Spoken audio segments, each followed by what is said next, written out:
মা, আজকে আমার আসতে কিন্তু একটু লেট হবে, তুমি নিজে খেয়াল রেখো কেমন? কেন আম্মু, কি হয়েছে? কারণ আজকে আমার 2 শিফটই ডিউটি আছে, বুঝছো? মা, তুমি এখন রাতে বাইরে থাকতে শুরু করে দিছো?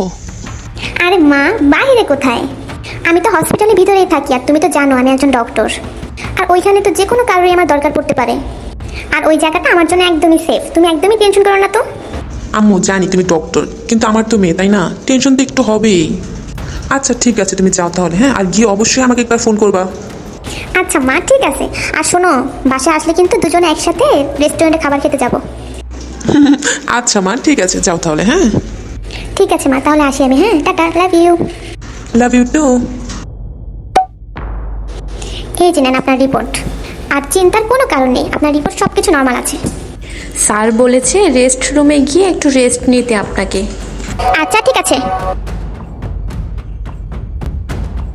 কি ব্যাপার, সবাই কোথায়? আজকে দেখি একদম ফাঁকা রেস্ট রুমটা। যাই হোক, আজকে শরীরটা অনেক খারাপ লাগতেছে, একটু রেস্ট নিয়ে নিই। কি ব্যাপার, ওখানে কে? আপনারা সবাই এখানে এখানে কি করছেন আপনারা? আহ!